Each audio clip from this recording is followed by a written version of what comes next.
Okay, welcome everybody to our webinar. For those of you that have been following TigerGraph and Expiro, I've had several webinars. Today's focus is specifically on claims and insurance, and we're very excited to share that with you today. We will be recording today's session, so if there's any questions at the end, certainly post those at the bottom. And what we'd like to do then is kick off with Michael Shaler. Thank you, Scott. This is Michael Shaler from TigerGraph. I run partnerships, and one of our most flourishing and vibrant partnerships is with Expiro. And we really are excited about what we were able to do. Today, we're going to talk about insurance and fraud. So next slide, please.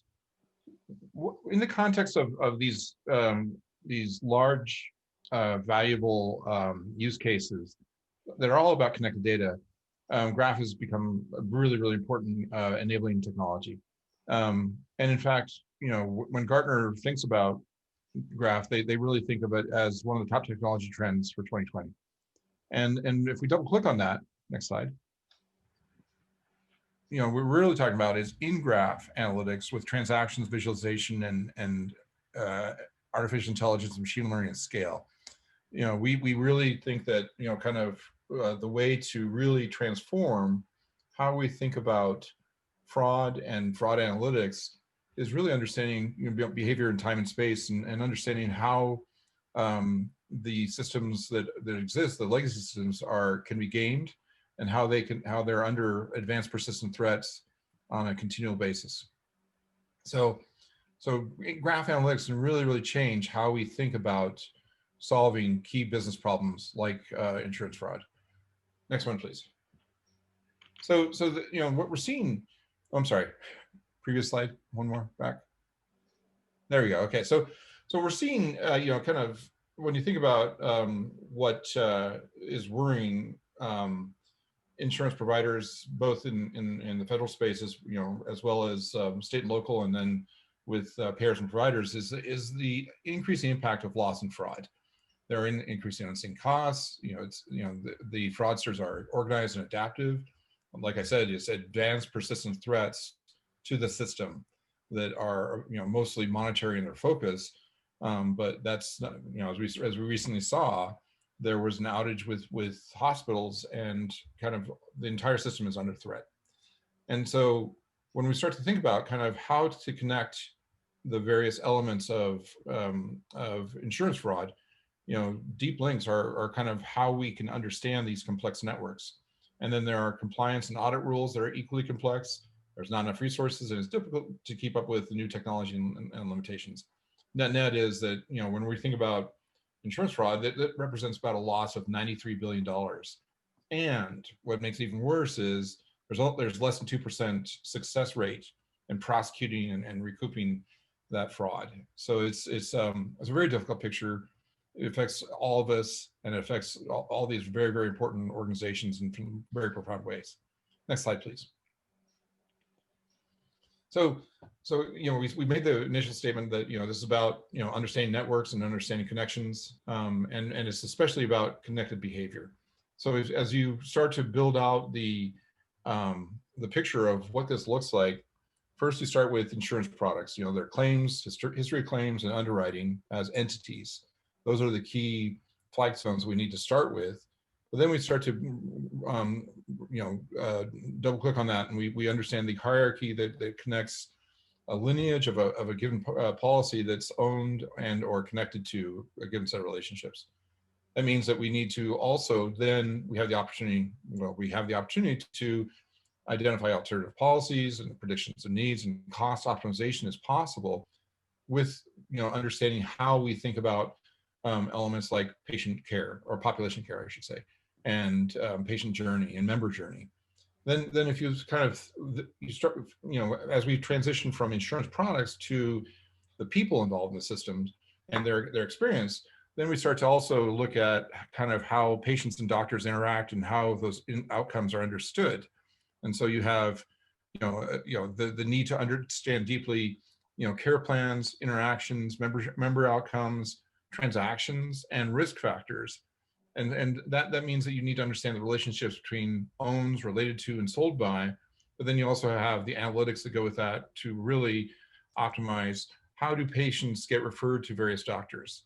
How are they cross-sold and into different treatments and different outcomes? And then how do you have positive link analytics, but also how do you do inventory optimization? Or do you have the right products aligned for the right outcomes with right both payers, providers, and patients? And then the last element of this is all the transactionality from a financial perspective, bills, claims, and payments. So you have sellers, you have claims, locations, payouts, disputes, you have behavior through time and space, and you're trying to understand kind of how does risk evolve, where does it focus and concentrate, and then how do you score and weight it over time as well. And then you also have obviously all the quantification of this.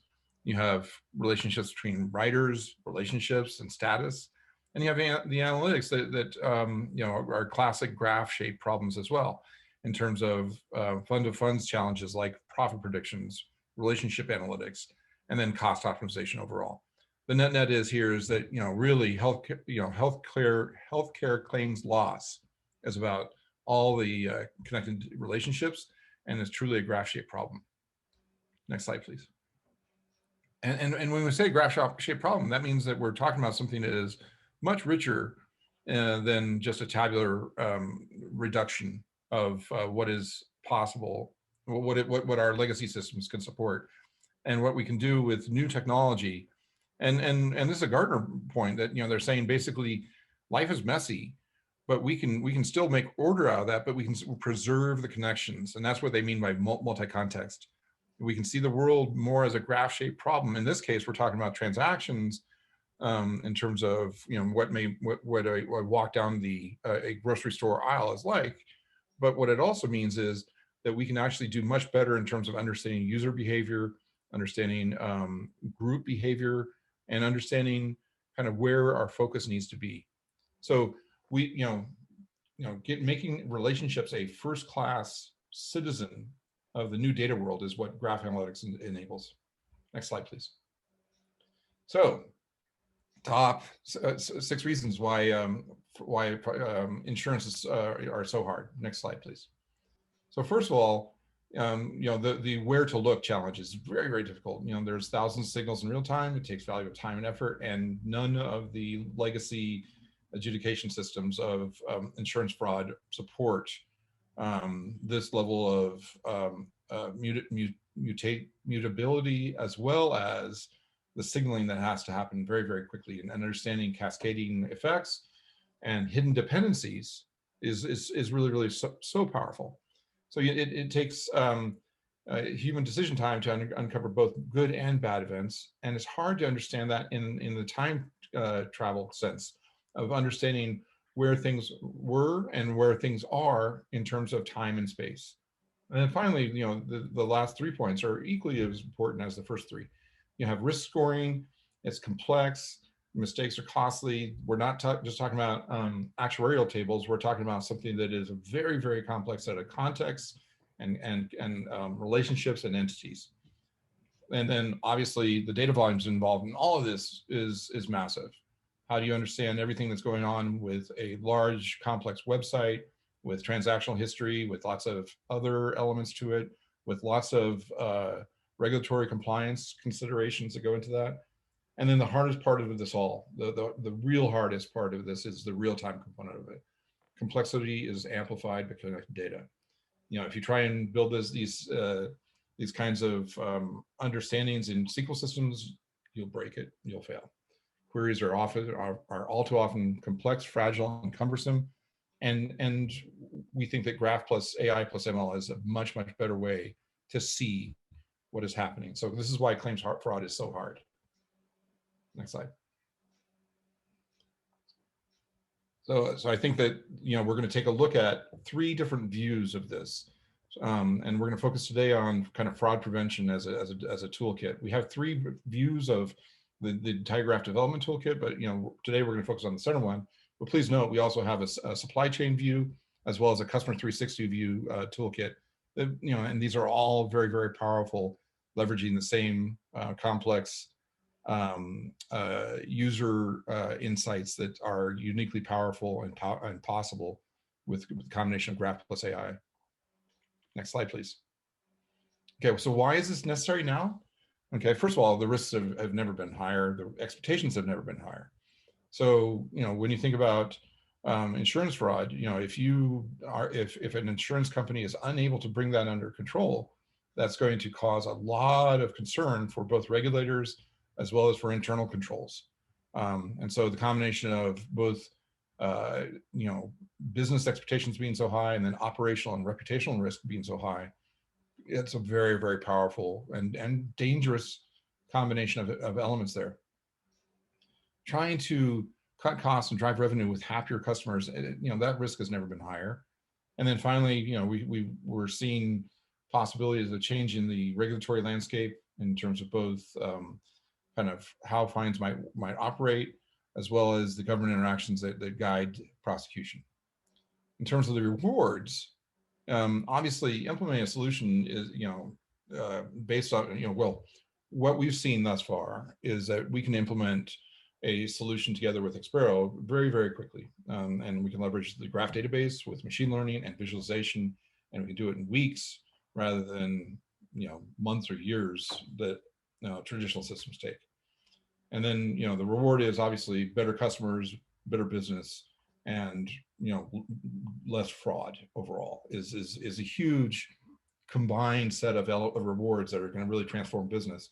And then finally, just having better accuracy and lower false positives is going to have a much, much better customer experience, member experience, patient experience, doctor experience, as well as everyone who touches the system in all the ways that these systems are touched. So it's necessary now. Next slide. Okay, so I'm going to hand this over to Scott now, and he's going to talk about what this looks like and how what the user experience is like, understanding that we're trying to prevent claims fraud. Scott, over to you. Yeah, thanks, Michael.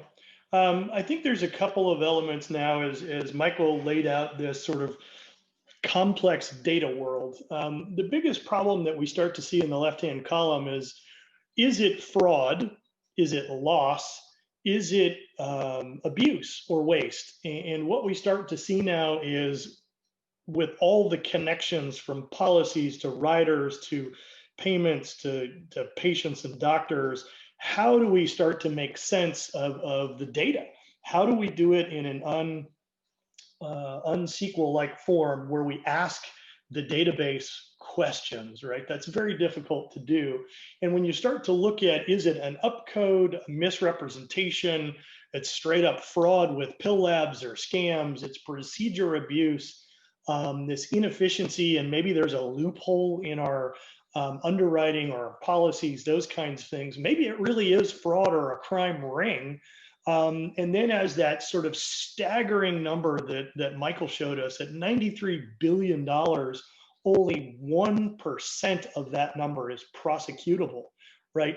So now the dependency in just these 2 or 3 very specific sets of use cases that we'll dig into now, how do I actually stop the payment instead of paying it and then trying to claw it back? How do I quarantine it and then adjudicate it quickly?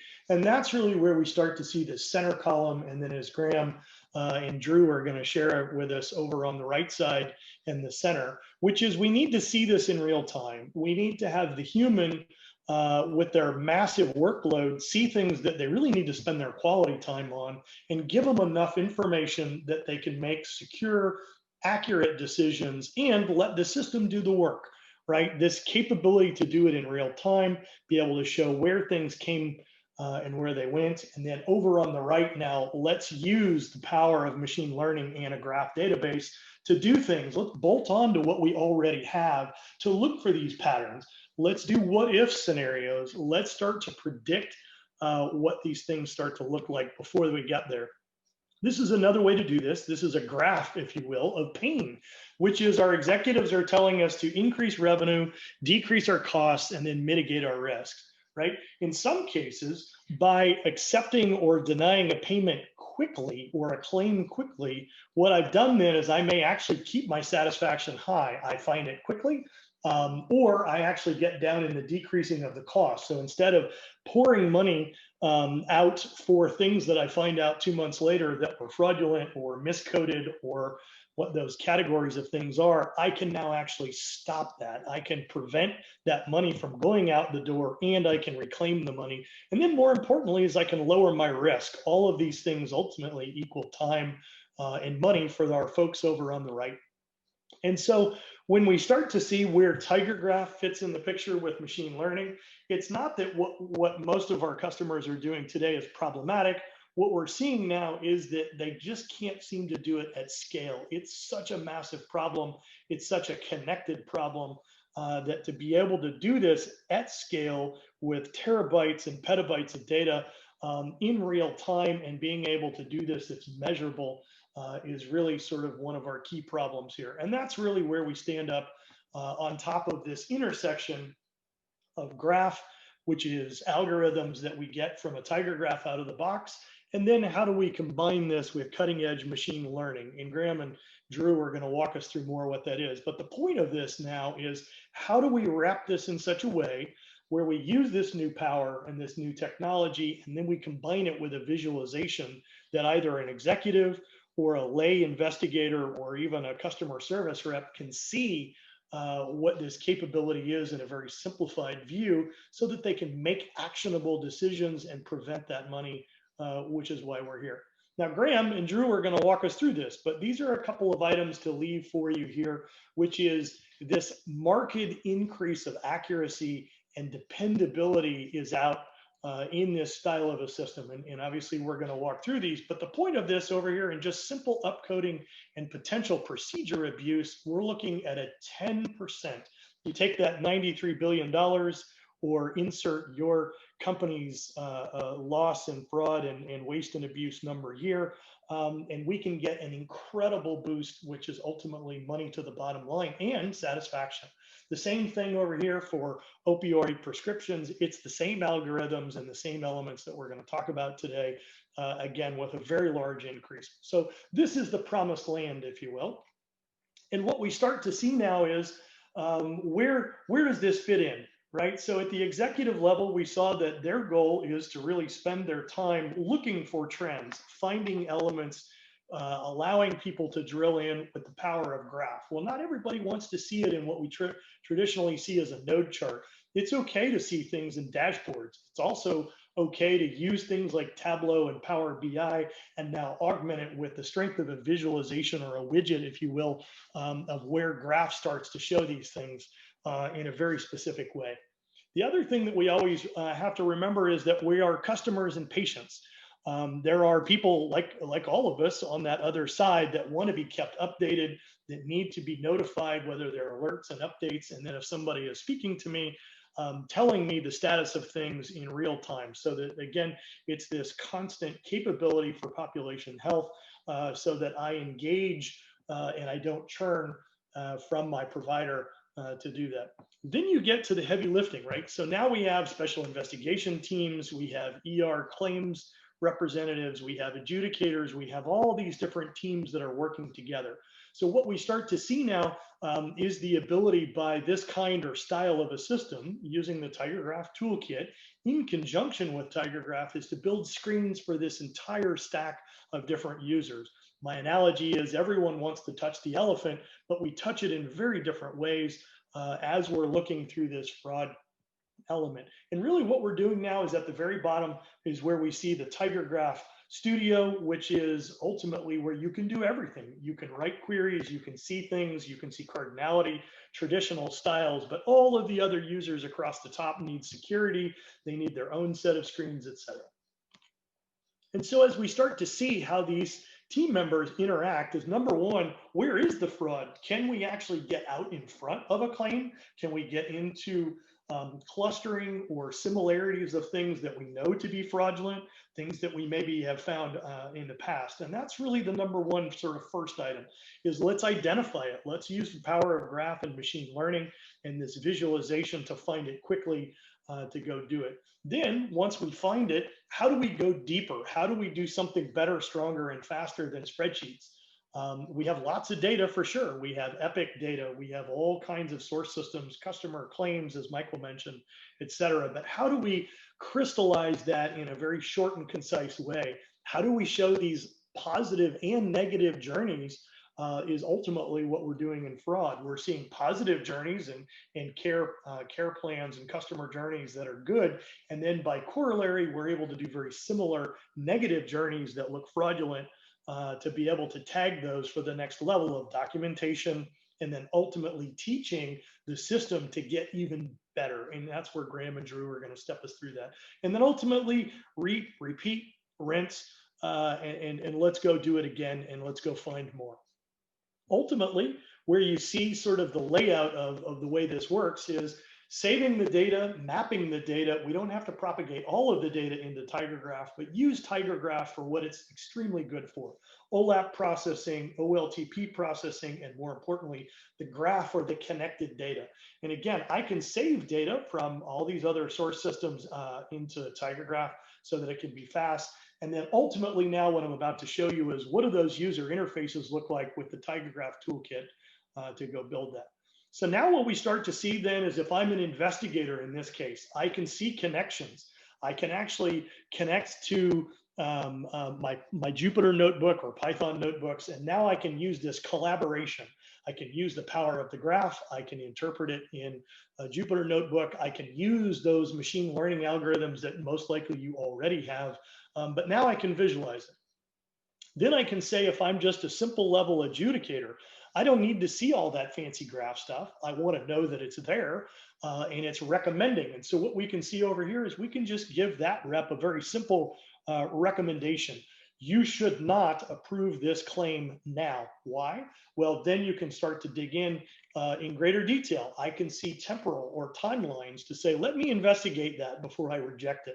Let me see when these things happened, what may have happened in a time frame. Maybe somebody has synthetically taken my ID. Maybe somebody is doing something else. I can start to see those timelines. Then I can see them in geographies, and I can see over on the left that I've scored them by a risk weight. So now what I'm doing is I'm allowing the user to only see certain categories of items, and then I can lay it out in a map. Is the clinic that I'm looking at connected to another clinic, and how are these risky behaviors or perhaps fraud or loss connected? And then I can tie it all together, right? So now I can actually show this explainable AI. And again, Graham and Drew are going to dig in more on this, but how do I make the model better? What did I learn from the human? What did the human forget that I can teach the human, right? It's this interaction and back and forth that starts to build the robustness of the system. So with that, I'll switch over. Now what we do is we see this system. And in this case, what I'm doing is I'm looking at a claims dashboard. In this case, I can see different categories of things. I can identify very simply over here for an executive or a line of business manager, where I can say, here are some claims that I need to go get and clear out. They've been put in a holding pattern. I may actually have fabricated Medicare. I may have alerts or other kinds of elements that are being brought to my attention that I need to take immediate action on. I can see other kinds of things over here, which is, are there areas or heat maps for what those things start to look like? And so in my first traversal path now, what I can do is I can go look at these. Now what I see is I see a simple map, but what I'm seeing now are clinics that are actually tied in the graph potentially to claims, whether those are good claims or bad claims. I've been given color coding here, right? So now what I have the ability to do is simply I can go analyze an individual facility, or I can actually filter these items. And here we are now. Now what I see is in this particular clinic, I'm seeing a number of claims that are abnormal. I'm seeing 16 claims that have been flagged, and I can see down here a little bit more information on what those are. I can say, show me where those claims are different. Now I can start to see, well, there's a doctor, there's a pain clinic, and a claim in addition to patients that are there. So where is the problem? It could be any of those. And you see that all of these have been flagged. And so now with a simple mouse click, I can dig in. Now we start to see our similar graph that's being brought to us by TigerGraph, right? So now I can see this particular doctor has been flagged in multiple locations with multiple claims. And what we're ultimately trying to do now is identify, is there a trend here? Is it coming from somebody who may be working at one of these rehab clinics? Or is it a patient that's working with other patients? or is it a combination of all of those? And ultimately, that's what we're being querying now, and I can go do this. I can save this pattern, which perhaps is a doctor who's doing referral claims. And again, Graham and Drew are going to walk us through the details of what's behind the scenes, but now I can save this. And now I can interact with this back and forth to say, where are these patterns? Where are these negative patterns, if you will? And I can start to query the graph in a very simple way. So that's our first vignette. The second vignette is the ability now to actually get in, start to look at what some of these elements are over here in that rejection. And now this is our first line person who's actually saying, okay, I want to reject this particular one here. But maybe there's more information behind that. Maybe I see that the provider has had links to other false or basically what we call fraud. In this case, it could be a loss. Now I could have phone numbers that were connected. I could have emails. I could have similar claims. I could have too many claims that are happening in real time, et cetera. And now what I can do is I can accept this. And by accepting this, I can say, this is fraud, but now I can teach the system about that connected graph network and machine learning elements that really allow me to get better as the accuracy and the throughput happens. Or I could actually then target this and say, I want to watch this, and then later, perhaps it's not fraud, I could release it. Or again, I've seen other additional elements. Now, again, all of these are part of how TigerGraph and machine learning integrate together in this environment. And what we've seen now is this round trip from the executives. So that was our vignette. What I'd like to do now is hand it over to Graham Gansel. Thanks, Scott. Hey, everybody, I'm Graham. I head up the data science practice here at Expiro, and I'll take you through some of the finer technical details of fraud detection in the claims space. And before I do, just wanted to mention there that we have a bunch of blogs on this on our website. If you're interested in the tech specs, you can jump over there and get all the details. So what we find in a variety of domains, actually, but especially in the claims investigation and fraud detection domain, is that layering machine learning on top of a graph-based data structure is like up-leveling your analysis by an order of magnitude. It is incredibly accurate. It integrates with the technology that you have in-house already. And it helps your users to be more efficient in doing so. It actually eliminates a lot of the false positives you might find, which is a big deal in the fraud detection space. And it allows, as I'll discuss at the end of my section, users to learn together with their systems to have a fully online adaptive algorithm that we call co-learning. So on the next slide, I will show you the architectural components of how we build these systems.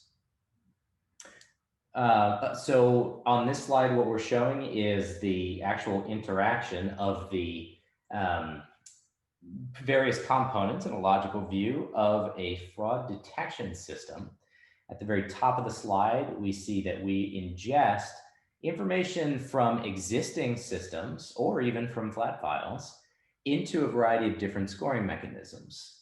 Those scoring mechanisms include machine learning-based methodologies, graph-based methodologies, and the combination of those two things, and any logic that may be in place for your business today. We want all of that information. So for instance, if you're working with a claims investigation software currently, it actually helps inform our system, inform your system again, with the knowledge that's encoded in those existing processes. Once we have all of those sources of information, we combine them together with a composite risk score. Data scientists will know this as a meta model. And then we go back historically and we make sure that we validate against what we know to be true. And we expose the information to the users there on the bottom of the slide where we're saying, if you wish to, tell me whether or not this evaluation, this judgment rendered, was correct or not. And at the same time, as you saw Scott demonstrate earlier, those evaluations are exposed in conjunction with some explanations as to why they were generated. So that, again, if a claims investigator cares to, they can go and understand the rationale behind the judgments rendered. If they do choose to interact with the system, informing it whether it was correct or incorrect, those updates are integrated automatically with our system. And both the system and the human being have gained something here, right? The human being has seen some rationale, some explanation, and the system has gotten exposure to a new setting that it hasn't seen before. So that's the high level. Let me jump into the specifics of how the graph machine learning algorithm works. It looks like this. We start with a graph. We tease out these sub-communities you see in number 1 inside the graph, and those are the relationships, the highly connected neighborhoods between claimants and providers and servicers of the actual service rendered, those services rendered for the claim. We then select out one of those communities and we build what we would traditionally think of as a feature vector as data scientists that includes not only the properties of the entity we're interested in, like for instance, the customer's or the claimant's medical record history, but also the connections and the structure of the graph that connect that entity to others. And that's critically important there. Once we've rendered that judgment using the algorithm number 4, we then populate that prediction into the UI that you see there at the end of the cycle. And so going to the deepest level here on the next slide, we show an actual implementation of this system. This is an actual TensorFlow output. So this is a neural network, a graph neural network that has been used in production to evaluate the fraudulence of individual claims. Again, if you're interested in the hairy details there, please just jump over to our website. You can see all of those details. So I also want to mention how we allow these systems to upgrade themselves in real time as users interact. So in the next slide, we're showing the interaction between, in this very general view, an end user, but in our case, that end user, of course, would be a claims investigator or an adjudicator that's going through using the system to understand whether claims are fraudulent and why they were, and then injecting, again, only if they care to, their feedback on the system's verdict into our graph database, which then informs our machine learning model and triggers an automatic retraining. And what this does is increases the accuracy of this system very dramatically.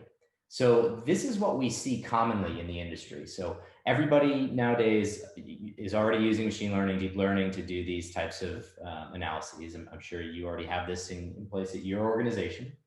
But when you incorporate the graph-based machine learning systems, we see a dramatic increase in accuracy. And the beauty of including human in the loop feedback on top of that combination system is that as the business setting changes, for instance, as claimants, fraudulent claimants, figure out new ways of evading these current procedures, as Michael was talking about earlier, provide the human adjudicator providing feedback to the system actually helps the system adapt to those changes. And it does so in near real time.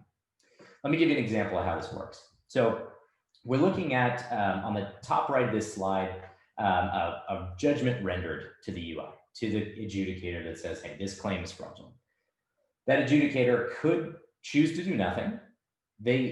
Or they could choose to say, hey, that's a bad recommendation, right? Or even more powerfully, they could choose to say, that's a bad recommendation and this is why, because the build amount is under this threshold and it's not really something that we want to focus on. The improvement happens, but either way, by the way, that information is injected back into the graph database, into TigerGraph. And what happens is there are two different pipelines for improving the accuracy of the system. One is fully automated. That uses an automated rebalancing and retraining script for our machine learning graph model. And the other is a manual system improvement that takes a data scientist in the loop to say, maybe we should design a new feature and inject that back and persist that in the graph. In both cases, the model is retrained. In the fast one, the automated one, that happens all just hands off. There's nothing you have to do to make it happen. And then, of course, that new system is deployed. So I just wanted to review what this looks like in the UI before we step through and look at how to deploy this stuff. So on the next slide, we're just showing the same view that Scott showed in his demo earlier, where we have some explanatory reasoning in that lower right-hand panel about why a judgment was rendered.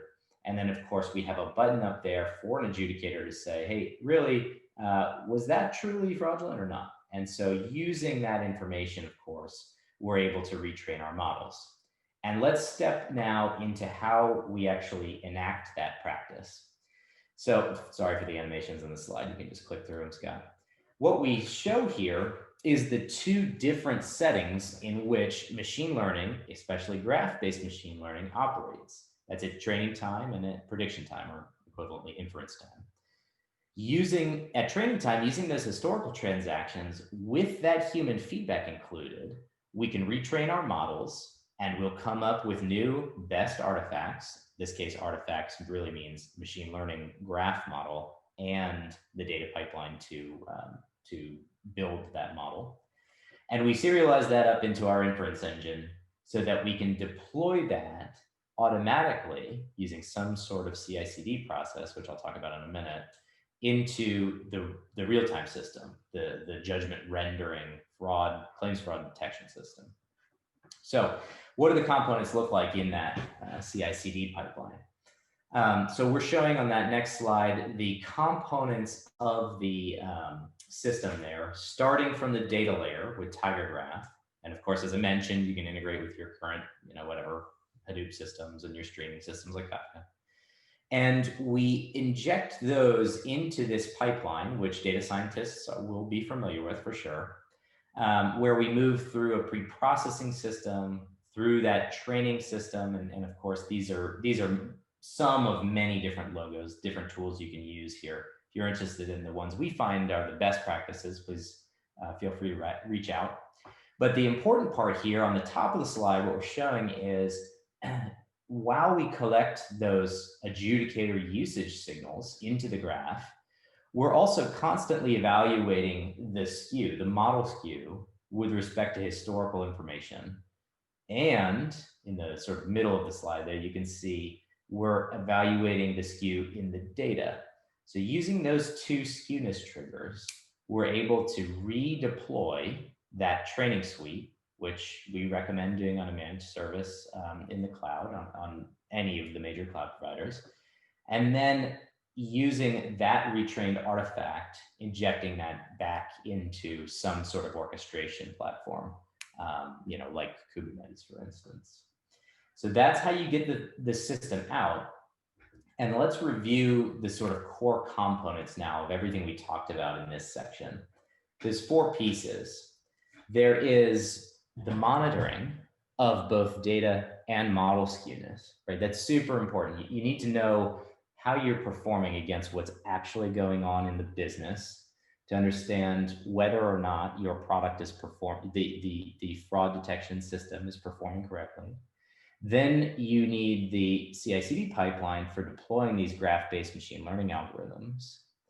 And then the human in the loop active learning feedback is used to actively adapt to changing business operations. Again, claimants or fraudulent claimants performing their fraud operations in different ways. And at the very top, and maybe even most importantly, we have the interpretability investigation tools, which Scott showed you in the demo, related to understanding how why the system is making the decisions it's making. And before I leave you, I just wanted to show how this goes into operation. There is a clear process because these things build on top of each other. At the very beginning, what we do is incorporate the TigerGraph data storage-based systems. We then incorporate the machine learning ops and data delivery ops systems. That enables, of course, the validation, the monitoring, and then the CI/CD stuff, which allows full automation of this process. And lastly, and again, sort of at the top end of the value spectrum, is the tools required to do that interpretability, that investigation, understand why the system makes the decisions it makes, and interrogate users for their feedback into the system. So that's all I had. Thanks for listening in, and I'll turn it over now to Drew. Thanks, Graham. All right, so we're gonna wrap this up here. A little bit of content. I think important is the analyst perspective on the world of graph. Graph technology and graph databases are not new. They're starting to become more popular in the corporate commercial world, but we've used graphs all the time, from Google search indexing and PageRank algorithms to shopping on Home Depot or Zillow, right? Housing recommendations or product recommendations are all running through graph technologies and, more importantly, graph algorithms. The combination of storing data in the appropriate place and querying that data and doing something with it, from a machine learning perspective to AI to running graph algorithms and interpreting data sets that are returned, right? The power comes from deriving new and valuable insights from interconnected data.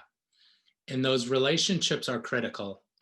There are choices, traditional relational database management systems to data lakes to this new world of graph. Graph affords, as Michael reiterated, the first-class citizen of relationships, those nodes and edges, subject, object, predicate, the storage of information. Patient has claim, claim has procedure. All of that interconnected data is where the power comes from.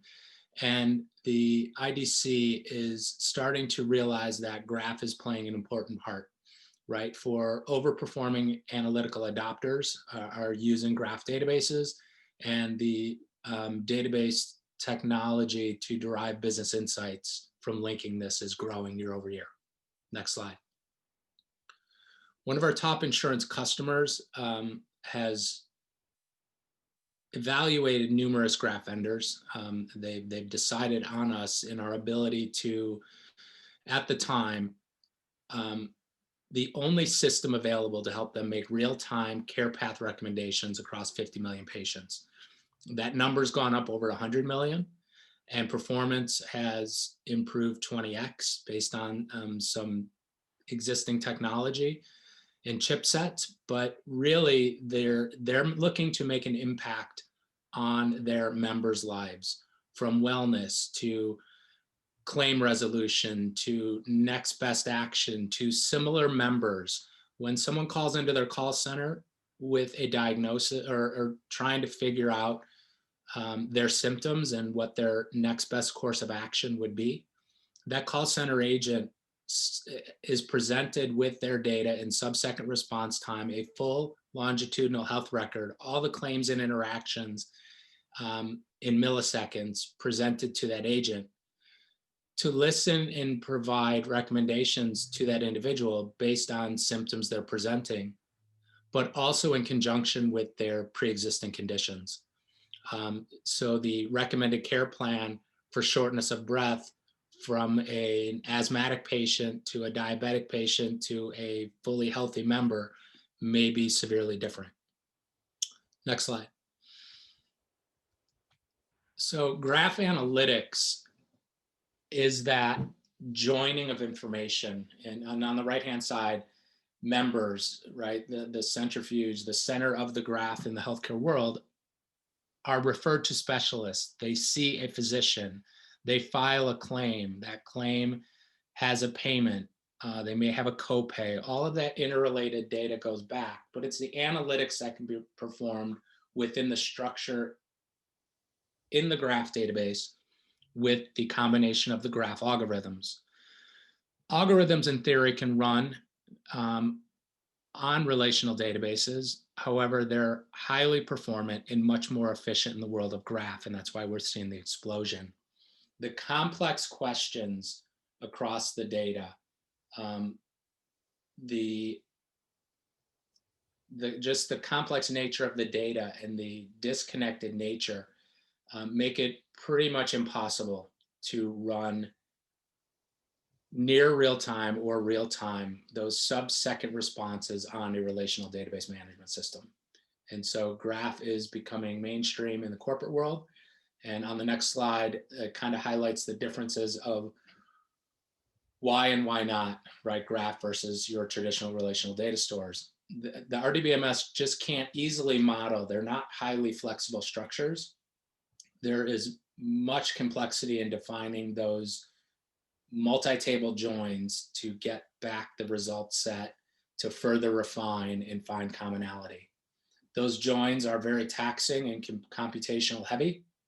Adding new relationships often requires schema changes, which can call for a complete overhaul of that model. And then performance deteriorates as the complexity grows and the size of the database grows. And Graph is well suited to minimize the risk and complications on all of those. On the next slide, we'll look at the siloed nature of healthcare data. You have a claims system. You may have a database of providers that keep credentialing up to speed, various benefits that have been offered across plans, clinical procedures by physicians and associated claims, and then getting down into genetics, which is a phenomenal story I'll talk about in a minute. But those siloed systems can provide reports and intel back within the system itself.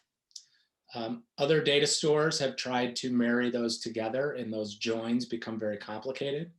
Laying a graph technology or a graph structure on top of that provides the interconnected data required to answer questions like, how are genes tied to ICD-10 codes? You'll have a genetic database, very complicated, very verbose in what's going on in the genetic DNA of a human, and getting to the specificity to tie that back to a claim can be virtually impossible. We're onboarding a client in Denmark that is actually trying to tackle this problem.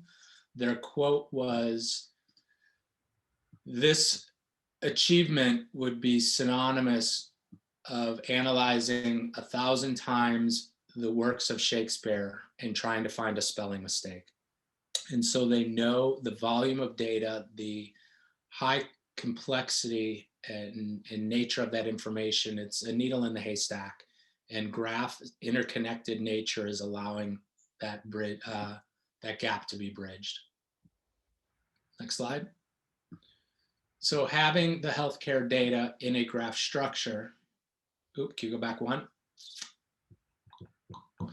Right, allows you to combine different aspects of the business, from claims to patient information and electronic medical record, physicians' interaction with patients, physician credentialing systems, find a physician functionality, and then other data, website interactions with an insurance provider, demographic information that is purchased from third parties. Having all of that information in a graph is what's powering those new insights.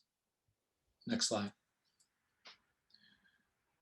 Graph technology gives you data science capabilities, AI, machine learning. The algorithms that run provide deep link analytics, finding connections from A to D through a multi-hop relationship throughout the structure of the information. That information becomes knowledge and insights into the relationship between A and B, between A and D through C, or traversed without the relationship to C.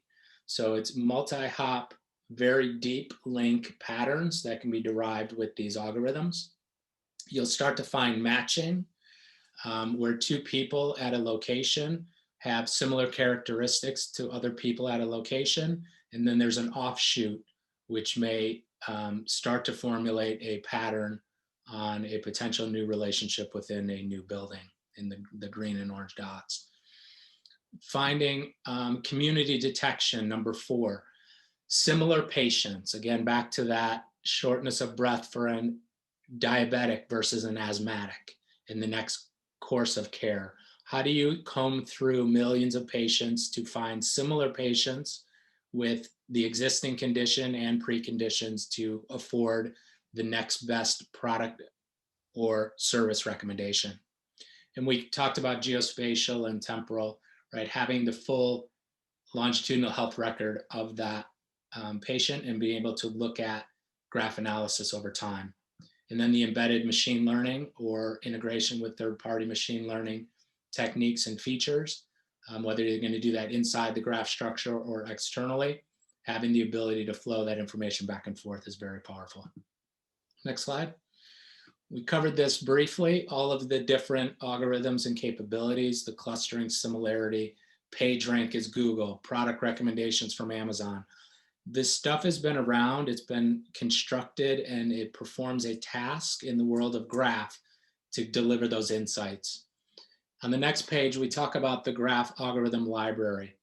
All of these algorithms will be slightly different functionality across the different relational database vendors versus the graph vendors where they run high performantly, but the algorithms that we've discussed previously have been written for TigerGraph. We have a language called GSQL that is rooted in standard ANSI SQL. So any of the developers in a database management background would train up nicely to the graph nature of the data retrieval. And these algorithms have been written in advance so they can borrow them, integrate into your environment, and tweak the necessary code changes to integrate into your structure, but they're all open source and user extensible.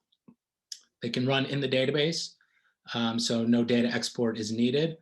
And some of our competitors are going to separate storage and computation, where TigerGraph has that natively within the same structure. And that's one of the key components, which we'll touch on in a little later in a slide. So the next page maps out the journey to success. You have data sources. Those silos become interconnected in the graph. You build out your graph structure. You link and merge entities. They can be rule-based relationships, machine learning-based relationships. You start to explore and gain a learning, knowing your business better. You can report on metrics and KPIs. And again, the topic of this was fraud investigation. And then that learning and confirmation and building the models to self-tune and get better over time. You can run supervised or unsupervised nature, as well as the machine learning can be within the graph or external. So the flexibility to do either is afforded within this technology. An example of some of these relationships on the next slide start to look at use cases. So in the middle in green, patient 1003 had a condition, right? They're at home, they're having a difficulty breathing. They have schedule an appointment or go to urgent care. They're seeing a general practitioner, Douglas Thomas. They present their symptoms, shortness of breath. The physician provides a referral potentially to another provider, whether that's Helen Sue or not. Douglas Thomas would have made the next care recommendation. Patient 1003 either takes the advice of Douglas Thomas or plays Google Doctor and finds the best cardiologist in their area, right? Whether they have to drive or fly, they want the best care for their symptoms. They might wind up at Dr. Helen Sue, who in turn, again, listens, diagnoses, and prescribes either prescriptions or procedures to alleviate that patient's complication. So all of this data, whether it's stored in one system or multiple, starts to build up over time. Patient 4 sees Douglas Thomas, conveniently winds up at Helen Sue. Patient 5, 6, 7, 8, right? There could be hundreds of patients with similar conditions. They may have underlying conditions or not, but in the data represented here, they all file claims for both the general and the specialist. And based on the patterns the similarity of diagnosis and person, the similarity of claims, the graph structure, whether Helen Sue is linked to Douglas Thomas through the data or not, graph algorithms will start to pick up inferred relationships of information. And so on the outer band, that orange line of referred by on the left starts to present unknown facts about relationships between physicians. Now that may be a in-network referral, perfectly fine and well. It may be the best specialist in an area that is out of network with the plan and has no tangible relationship to Douglas Thomas. These patients just sought self-investigation to find the right physician. But again, the interconnected nature of all of that data starts to present new relationships of information based on historical facts. Next slide, please. So again, it's all about getting more value by your connected data, from patient claims and transactions, entity mapping to find out who is who, right? Trying to find out 5 variations, right? Andrew, Drew, and Andy all being the same person based on trust scores of phone number, address, social security number. Your entity mapping may define households and people who live at a common address, even though there's no data tying them together. Fraud and clustering, and again, the introduction of ML to gain additional insights and run those models for learning. And it has to be scalable, which is one of the differentiators. On the next slide, we lay out some of those key components. Those deep link patterns, being able to traverse 10, 15, 20 hops deep within the related nature of the data. It provides the ability to uncover hard to find paths. Those joins just are very complicated, and the deeper they go, the slower the response is. You have to scale both vertically and horizontally. Cluster servers together to gain the efficiencies of more infrastructure to handle the data sets at scale. So we have massively parallel processing on distributed servers in our database architecture. It's all completely managed and out of the box functionality. And then in database analytics, we have compute and storage in the same model. So you're not passing data from one repository to the next to run the next computation. Next slide. And there's more, right? Outside of just claims and healthcare, we're doing fraud detection in insurance, banking, recommendation engine for retail or healthcare, next best action, next best product. We're doing human 360, whether it's a member, a patient, a customer, a prospect, product service marketing. So our goal is to help organizations increase revenue, decrease cost, or improve operational efficiency. Next page. You can get started at tigergraph.com/cloud. We have a free tier cloud offering that you can use at your disposal. Inside of there are a multitude of sample use cases, from banking and in healthcare adverse reactions to medication. We have a COVID-19, all the rage these days, contact tracing application that's available for you to install and explore. And then resources on the next slide where things are available. Obviously, our website, tigergraph.com, and experoinc.com, our partner helping us host this. The starter kits on the cloud, and then the demonstration resources available in the Expero gallery.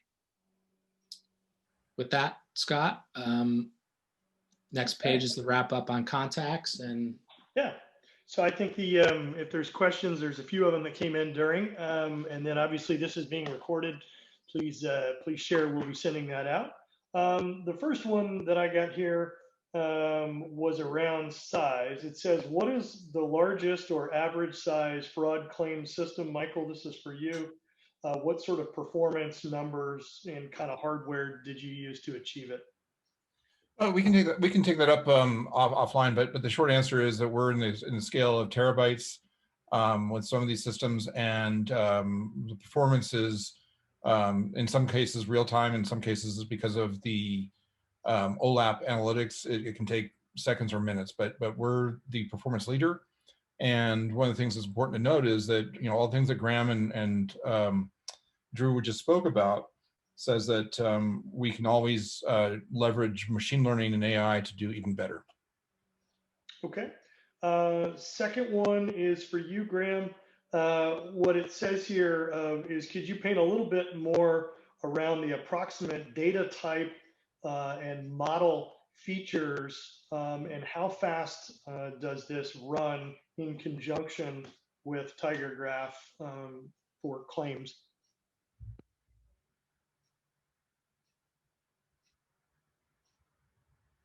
Drew, do you want to take that one? It was for Graham, but either one of you.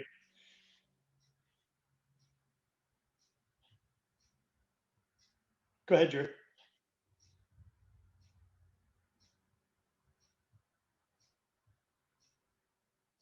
Okay, we'll follow up on that one.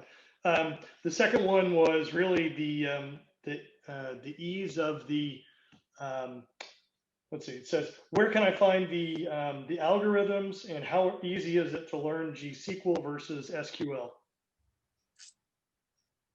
So the algorithms are, Scott, I don't know if you can go back to page 53 real quickly. There's a link to there, the algorithm page. GSQL is rooted in ANSI SQL, so very much select from where. You have aggregation values for min, max, sum. You have conditional logic, case statements, if then else. It's very congruent to SQL, with the nature of relational databases have tables and joins, and graph databases have nodes and edges. So instead of selecting across two tables with a primary foreign key join, you're selecting two nodes, so member and claim, on a relationship has. So member has claim. And so it's a matter of making the jump from tables and joins to nodes and edges in the representation circles and sticks. But the circle's the node, the line is the relationship, and you're traversing those. So the select statement is going to look a little different, but programmatically it's rooted in traditional SQL. I will also mention on that front, there's a standards committee which formulated about a year ago, bringing all of the graph vendors, I believe TigerGraph, Oracle, IBM's participating, Neo4j. There are a variety of the graph vendors in the world that are building a standard. It will be GQL, graph query language. And much like there are nuances between Oracle and DB2, they're both select star from, but they have their nuances. In the graph world, it will be a similar construct with various flavors depending on the vendor of choice. Okay, great. Thanks, Drew. Graham had technical difficulties. I just got his text. In answer to that question, one of our customers that we're working with is actually doing a 15 system data extraction for the features, and part of their claims process, they're using over 100 features in the graph and machine learning training model. And they are things like duplicate claims, location, some of the things that basically that Drew mentioned as far as attributes of the customer and the location, and the runtime is roughly 30 milliseconds. So one of the things you get out of TigerGraph is an extremely performant query in combination with machine learning. Okay, well, that's those are all the questions that we had today. Thank you to our presenters for the great information. And again, this is all being recorded, and this will be out on the website. And thanks for your time today. See you, everybody.